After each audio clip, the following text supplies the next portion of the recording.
আজকের ছাত্র আগামী দিনের ভবিষ্যৎ। মাদ্রাসার ছাত্রদেরকে কেউ কখনো হেলা করবেন না।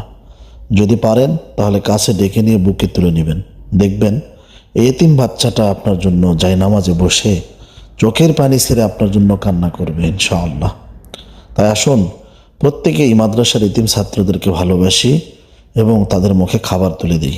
রাসূল আকরাম সাল্লাল্লাহু আলাইহি ওয়াসাল্লাম বলেছেন, আমার কোনো উম্মত যদি কোন এতিম বান্দা বান্দির মুখে খাবার তুলে দেয়, আমার আল্লাহ রব্বুল আলামিন এরকম 10টা দুনিয়ার সমান তাকে একটা জান্নাত দান করেন। সুবহানাল্লাহি ওয়া বিহামদিহি। তাই আসুন মাদ্রাসার ছাত্রদেরকে আর ঘৃণা নয়, বুকে উঠিয়ে নিয়ে সময় দিয়ে তাদের চুলটা নেড়ে দিন এবং তাদের মাথায় হাত বুলিয়ে দিন। এতিমদের মাথায় হাত বুলিয়ে দিলেও সওয়াব ইনশাআল্লাহ। সম্মানিত প্রিয় দিনী ভাই বোনেরা, ভিডিওটি ভালো লাগলে অবশ্যই শেয়ার করে দিবেন, সবার মাঝে ছড়িয়ে দিবেন। আমরা সবাই নবীজির উম্মত।